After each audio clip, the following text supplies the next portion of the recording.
क्या आप सिविल जज, सेशन जज, एडिशनल डिस्ट्रिक्ट जज बनना चाहते हैं? तो dkdubey.com ऐप जरूर डाउनलोड करें प्ले स्टोर से। हमारी ऐप के स्टोर सेक्शन में आपको मिलेंगे हिंदी, इंग्लिश, मिक्स लैंग्वेज के courses for all judiciary exams. In courses की बाकी डिटेल्स एंड ऑफर्स डिटेल में जानने के लिए अभी डाउनलोड करें हमारा ऐप, जिसका लिंक आपको डिस्क्रिप्शन में दिया गया है। Don't wait, download now. नमस्ते, सदावत्सले मातृभूमि। हम लोग चर्चा करने जा रहे हैं कर्नाटक के विधानसभा के अंदर बीजेपी के एक विधायक ने एक स्टेटमेंट दिया। बीजेपी के ये विधायक जी जो स्टेटमेंट दे रहे हैं, इन्होंने बड़ा मतलब इतना खतरनाक स्टेटमेंट कि सामान्य हिंदू समाज इसको स्वीकार करना थोड़ा मुश्किल काम है, और अगर ये सत्यता है तो ये भी बड़ा गेम है। एक्चुअली जो इस समय बसवराज जी वहाँ के मुख्यमंत्री हैं, वो पीछे किसी दूसरी पार्टी में उनके पिताजी थे। आपको याद होगा SR Mumbai versus union of India का एक जजमेंट भी आया और वो सेकुलरिज्म को लेकर आया था। उसमें ये कहा था secularism is the basic structure of the constitution. अब सेकुलरिज्म बेसिक स्ट्रक्चर कॉन्स्टिट्यूशन का है तो हिंदुज़म क्या है? और ये उनके पिताजी एसआर बॉम्बे के केस में आया था। तो अभी बसवराज बॉम्बे जी वहाँ के मुख्यमंत्री बन गए हैं और उनके शासनकाल में इस समय विधानसभा के अंदर ऐसा स्टेटमेंट आना, मुझे लगता है कि ये बड़ी गंभीर और चिंता का विषय है। अब उसके दो पहलू हैं। एक पहलू ये है कि भाई उन्होंने हिम्मत की और हिम्मत करके देश को बताया कि देखो क्या चल रहा है। दूसरा पहलू ये है कि उन्होंने आखिर कोई इंटरेस्ट के तहत तो नहीं कहा, कहीं ऐसा तो नहीं है कि उनका भी कोई व्यक्तिगत इंटरेस्ट उसमें हो। कानून की जब हम बहस करते हैं कोर्ट में, तो बहस करते समय दोनों पहलू वही चीज़ जो बचाव में इस्तेमाल की जाती है वो फिर तलवार की तरह भी इस्तेमाल की जाती है। यानी कि अपोजिशन कैसे इस्तेमाल करता है ये भी देख लीजिए। और जो लोग मिलावटी होते हैं वो ज़रूर द्विपक्षी बात करते हैं, सामने से ये बताने की कोशिश करते हैं कि हम तुम्हारे हैं, लेकिन बात कुछ और कह देते हैं। जैसे मैं आपको बताऊं कि शोले फिल्म हम सब ने देखी होगी अमिताभ बच्चन की। अमिताभ साहब बसंती का रिश्ता मांगने जाते हैं, और जब रिश्ता मांगने जाते हैं तो फिर वो अपने दोस्त धर्मेंद्र का कितना अच्छा बखान करते हैं। यानी कि वो मांगने तो रिश्ता गए हैं, लेकिन जो कहते हैं वो हम सब ने सुना होगा। हालांकि वो एक उस मूवी के अंदर वो एक हास्य स्ट्रोक था, लेकिन ये रियल लाइफ में भी हो सकता है।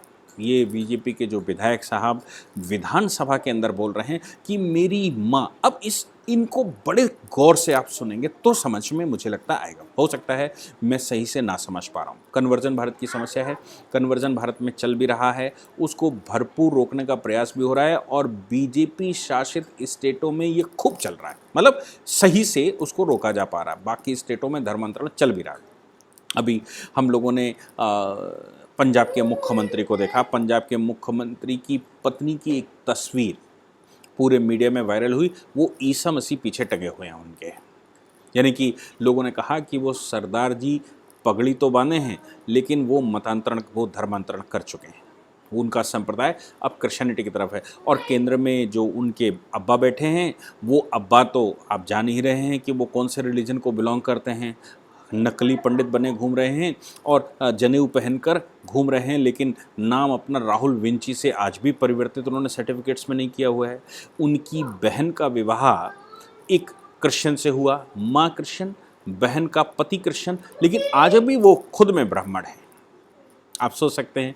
अच्छा, उनके दादा, उनके नाना कौन थे, लेकिन नानी फिर भी ब्राह्मण रह गई। फिर उनके पिता भी ब्राह्मण हो गए, ठीक है ना। वो सॉरी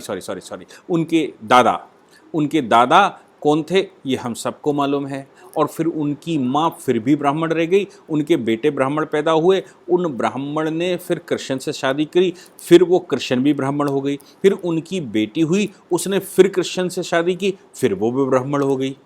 आप सोच सकते हैं कि वहाँ क्या गोलमाल चल रहा है। यानी कि वो तो एक प्रकार का उनका धंधा सा बन गया है, एक व्यवस्था बन गई है कि बने रहो सिख, लेकिन स्वीकार कर लो क्रिश्चियनिटी। अब ये इसी प्रकार की व्यवस्था कहीं कर्नाटक में तो नहीं चल रही?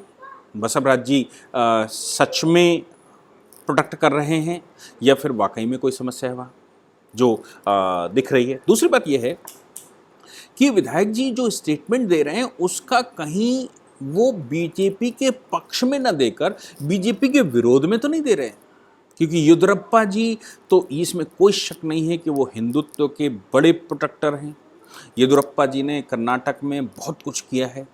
अब जो बसवराज जी की सरकार आ गई, कहीं बसवराज के विरुद्ध तो षड्यंत्र नहीं है या फिर ये कहीं एम्बेसडर की तरह तो नहीं खड़े हुए।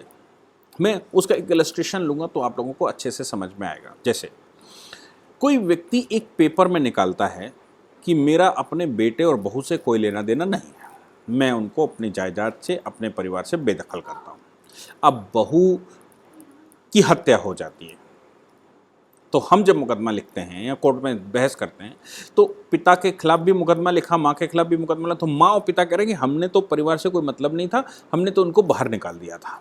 और ये देखिए, हमने नोटिफिकेशन जारी कर दिया था, डिस्ट्रिक्ट मजिस्ट्रेट को इन्फॉर्म कर दिया था, हमने एक न्यूज़पेपर में निकाल दिया था, परिवार वो अलग रहते थे, हमसे कोई मतलब नहीं है, वो बहू मरी कि लड़का मरा, मेरा कोई लेना देना नहीं।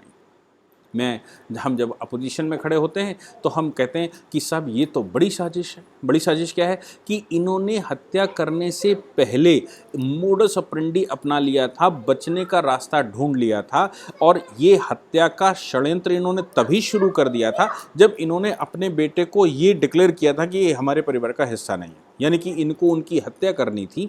और हत्या करने से पहले इन्होंने कौन कौन बच सकता है उस हत्या से, उसको निकालने के लिए ये डिक्लेयर किया था और अपने आप को बचाना चाहते हैं। यानी कि माँ बाप भी 100% इस मामले में इन्वॉल्व थे। हम ये बहस करते हैं कोर्ट में, और सामने वाला जो बचाव पक्ष है वो ये कहता है कि नहीं साहब, माँ बाप इन्वॉल्व नहीं थे क्योंकि ये पेपर में आया। तो यानी कि अब अगर इसमें एक दो एविडेंस भी मिल जाएंगे कि माँ बेटे से मिली, पिता बेटे से मिला, कोई टेलीफोनिक रिकॉर्ड है, कोई इनकी बातचीत हुई है, कोई इन्होंने लाभ दिया है, कुछ और कहीं देखकर एक सभा में बैठे थे, साथ साथ खाना खाया, पानी पिया, ऐसा कुछ भी मिल जाएगा तो मेरी बात सही हो जाएगी। क्या मेरी बात? कि ये जो हैं वो मिले हुए थे और इन्होंने पहले से साजिश करके उसकी हत्या का अपना षड्यंत्र रचा था। अब मैं इस बात को, इस इलस्ट्रेशन को ध्यान में रखिए। अब हम आ जाते हैं दूसरी बात पर। दूसरी बात यहाँ पर क्या है? दूसरी बात ये है कि ये विधायक जी जो ये कह रहे हैं कि मेरी माँ आत्महत्या करने को तैयार है, उन्होंने ऐसा उसको फंसाया है कि उसको चर्च में बुलाया, पहले चर्च में भोजन करवाया, फिर कहा कि आया करो, फिर चर्च में उन्होंने उसको कहा कि तुमको बहुत शांति मिलेगी, बहुत रिलीफ मिलेगी, बहुत अच्छा लगेगा। और अच्छा, जब वो वहाँ गई तो उनको अच्छा लगने भी लगा, फील गुड हो गया। और इस फील गुड के बाद वो उन्होंने क्रॉस टांगना शुरू कर दिया, कुमकुम लगाना बंद कर दिया, घर में उन्होंने तस्वीरें लगानी बंद कर दी, घर में जो पूजा पाठ की पद्धति है उसमें जाना बंद कर दिया। अब वो हमारे लिए भी समस्या खड़ी हुई है। मैंने उनको बहुत समझाया, और जब हम उन पर बहुत दबाव बनाते हैं, बहुत समझाने का प्रयास करते हैं, तो वो कहती हैं कि मैं अपनी ज़िंदगी ख़त्म कर लूँगी, मैं आत्महत्या कर लूँगी। और इस प्रकार हमारी विधानसभा, अकेली हमारी विधानसभा में 20,000 से ज़्यादा लोग कन्वर्ट हो गए। अब इसके दो पहलू हैं।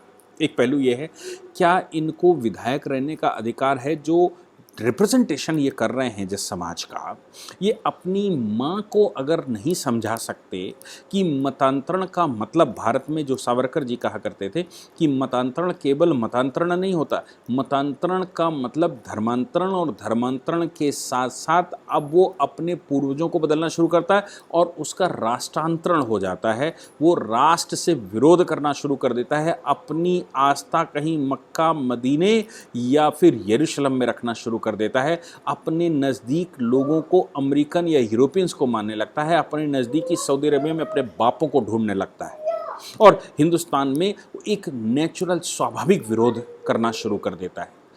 आपने नॉर्थ ईस्ट का हाल देखा कि कैसे नागालैंड में नागा क्रिश्चियंस, नागा आदिवासी हैं लेकिन क्रिश्चियन हो गए, अब वो अलग लैंड की मांग कर रहे हैं। आपने देखा कि मिज़ोरम में क्या चल रहा है, वो अलग लैंड की मांग कर रहे हैं। हम भाई हिंदू नहीं हैं, हम इस देश के नहीं हैं, हम तो क्रिश्चियन हैं। कि हमारे बाप कहाँ हैं? हमारे बाप तो यरूशलेम में बैठे हुए हैं, हमारे बाप तो यूरोप या अमेरिका में बैठे हुए हैं, इसलिए हमें हिंदुओं से क्या, हिंदुस्तान से क्या, ये होना शुरू हो जाता है। तो डॉक्टर जो वीर सावरकर जी कहा करते थे, वो मुझे लगता है कि वो चरितार्थ बात होती है। अब बात ये आती है कि ये सज्जन जो अपनी माँ को ये बातें नहीं समझा पाए और इनकी विधानसभा के अंदर बीजेपी के विधायक रहते हुए 20,000 लोग मतांतरण कर गए। मैं ये बात कह ही नहीं रहा हूँ कि कानून लाना चाहिए, कि मारपीट करनी चाहिए, कि उनको रोकना चाहिए, कि वो गलत कर रहे थे, कि वो सही कर रहे थे, उनको संविधान ने अधिकार दिया कि नहीं दिया। ये मैं कोई चर्चा नहीं कर रहा हूँ। मैं तो सिर्फ इतनी सी बात कर रहा हूँ कि अगर मैं देश का प्रतिनिधित्व कर रहा हूँ, अगर मुझे अवसर कभी मिला हमारे देश का प्रतिनिधित्व करने का, तो मेरी जिम्मेवारी बनती है कि हम इन सबको रोकें। मैं जिस क्षेत्र से रिप्रेजेंटेशन करूंगा, मैं जिस प्रदेश का रिप्रेजेंटेशन करूंगा, मैं जिस देश का मुखिया बनूंगा, मैं जिस प्रदेश का मुखिया बनूंगा, जिस विभाग का मुखिया बनूंगा, जिस विषय का मुखिया बनूंगा, वहां पर सब कुछ ठीक हो, ये मेरी जिम्मेवारी है। मेरा कर्तव्य नहीं, मेरी जिम्मेवारी है। और इस जिम्मेवारी को अगर मैं पूरा नहीं कर पाता हूं तो मुझे उस दायित्व का निर्वाह करने का अधिकार नहीं है। उस दायित्व पर उस व्यक्ति को आना चाहिए जो अपनी इन जिम्मेदारियों को जो निभा सकता है, जो इन सबको रोक सकता है। तो विधानसभा के अंदर अगर गलत हो रहा था तो फिर ये विधायक जी क्या कर रहे थे? इनको इस्तीफा देना चाहिए था और कहना चाहिए था कि भाई हमारी जगह दूसरा रिप्रेजेंटेटिव लेकर आओ जो इन सबको रोक सके। मैं अक्षम हूं, मैं सक्षम नहीं हूं। अब इन्होंने इस्तीफा देने की बजाय, मतांतरण रोकने की बजाय, अपनी मां का भी मतांतरण रोकने के बजाय विधानसभा में आकर चीखकर चिल्लाकर कहना शुरू किया। क्या कहते हैं? कहते हैं मां आत्महत्या करने को तैयार है। कहीं अब इस बात को ऐसे लिया जाए कि क्या ये बसवराज मुंबई का डायरेक्शन है कि तुम यहां पर ऐसे कहो, या फिर ये येदियुरप्पा को दोबारा आकर्षित करने का साधन है, या फिर ये बसवराज मुंबई के खिलाफ साजिश है, और या फिर जो सबसे महत्वपूर्ण इसमें बात है कि कहीं ये मतांतरण के क्रिश्चियन मिशनरी के एम्बेसडर तो नहीं हो गए। एम्बेसडर कैसे काम करेगा? कहता है मेरी माँ इतना प्रभावित हो गई है, उसको इतनी शांति वहाँ पर मिलने लगी है, उसको इतना अच्छा वहाँ पर लगता है कि वो अब वापस आने की बजाय आत्महत्या करने को तैयार है। यानी कि बहुत अच्छा काम चर्च के अंदर होता है, बहुत तारीफें उन्होंने चर्च के अंदर मारी, चर्च के विषय में मारी।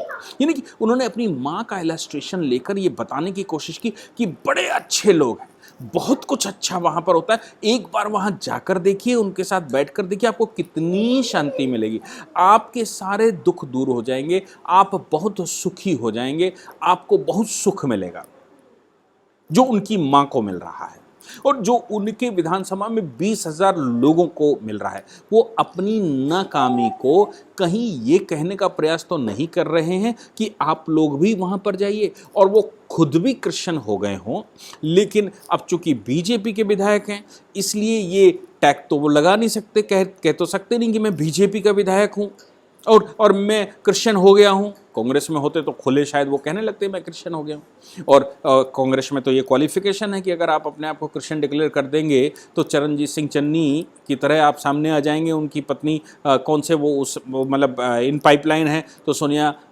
माइनो तो उनको आकर्षित करेंगी, सोनिया माइनो उनसे आकर्षित होंगी और उनको चीफ मिनिस्टर बना देंगी। तो ऐसा तो बीजेपी में इनको लाभ तो मिलने वाला नहीं है। ये जो स्टेटमेंट उन्होंने दिया, जब इनको उसमें लाभ नहीं मिलने वाला है तो आखिर इन्होंने उस बात को छुपाने की बजाय विधानसभा में चिल्ला चिल्ला के बताने की आवश्यकता क्या पड़ गई? अब ये भी कह सकते थे कि भाई हमारे क्षेत्र में कन्वर्जन बड़ी तेजी से चल रहा है, उसको रोकने की आवश्यकता है, आप कुछ कानून लेकर आओ। मैं नहीं रोक पा रहा हूं इसलिए मैं इस्तीफा देने के लिए घूम रहा हूं क्योंकि मैं उसको नहीं कर पा रहा हूं, आप लोग करिए कुछ। महिमा मंडन करने की, क्रिश्चियनिटी की इनको क्या जरूरत पड़ गई थी? उन मिशनरियों के महिमा मंडन की आवश्यकता क्या थी? अपनी मां के इलस्ट्रेशन को बताकर 20,000 लोगों को साथ में जोड़कर उनको शांति वहां पर मिल रही, इसकी जरूरत क्या थी?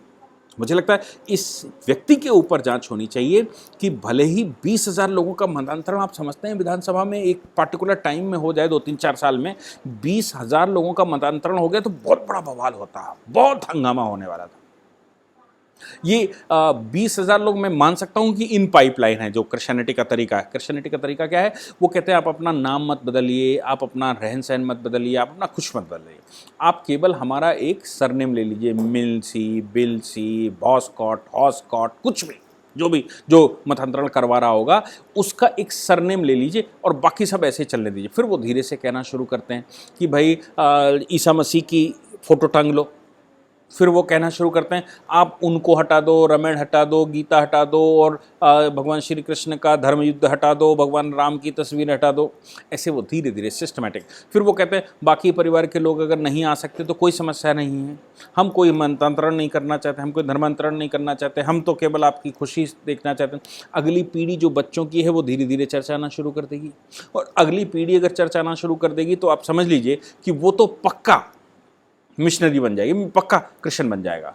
और उसके बाद वाली जो पीढ़ी आएगी हो सकता है उस पीढ़ी को भी ध्यान रहे कि मेरी माँ, मेरी दादी, मेरी माँ वो पूजा करती थी, ये करती थी, वो करती थी। उसके तीसरी पीढ़ी जब आएगी तो वो कोई पूजा पाठ की पद्धति को अपनाने वाली नहीं है, वो बिल्कुल वहाँ से बाइकआउट होने वाली है। वो किसी भी तरह से अब देश को भी अपना देश मानने वाली नहीं है, इस भूमि को केवल भूमि का एक टुकड़ा मानने वाली है और इस पर उसको अधिकार है ऐसा संवैधानिक का कब्जा दिखाने वाली है और अपने साथियों को ढूंढने वाली है। वो अगली पीढ़ी कहीं यूरोप में या फिर कहीं यरूशलेम में या अमेरिका में या फिर मक्के या मदीना में। तो ये सब कुछ सिस्टमेटिक चलता है और इसका बखान किया जाए। ये निगेटिव बयान, निगेटिव बखान तो नहीं है, कहीं इस माध्यम से ये कहने की कोशिश तो नहीं हो रही कि आप एक बार आइए, वहाँ पर नुकसान नहीं है, बहुत अच्छा हो रहा है। मुझे लगता है कि इस पर जांच करनी चाहिए। बसवराज बोम्मई जी की ये जिम्मेवारी बनती है कि इस विधायक के ऊपर जांच करनी चाहिए और इन विधानसभा में पूरी शक्ति लगानी चाहिए। नहीं तो बसवराज जी अगर इस पर एक्शन नहीं लेते, इस विधायक पर एक्शन नहीं लेते, वहाँ की बीजेपी के जो प्रदेश अध्यक्ष हैं, प्रदेश के मुखिया हैं, संगठन मंत्री, वो अगर एक्शन नहीं लेते, सरकार उन पर एक्शन नहीं लेती और इसका दूध का दूध पानी का पानी नहीं निकालती, इनके खिलाफ मुकदमा नहीं, तो आप समझ लीजिए कि बसवराज जी भी जो SR बोम्मई की रूलिंग है उससे ही प्रभावित हैं और वो भी सेकुलर टैग लगाकर घूम रहे हैं। फिर क्या करना है? फिर बसवराज जी को भी हटाने की आवश्यकता है और येदियुरप्पा जी ज़्यादा अच्छे मुख्यमंत्री थे इन सभी मामलों के। मुझे लगता है इस पूरी साजिश को सही से परखने की आवश्यकता है। कानूनों की तो आवश्यकता है ही है और रहती है, लेकिन इस पूरी साजिश को भी सिरे से जज करने की आवश्यकता है। आपने मुझे सुना, थैंक यू वेरी मच। जय हिंद, जय भारत, वंदे मातरम।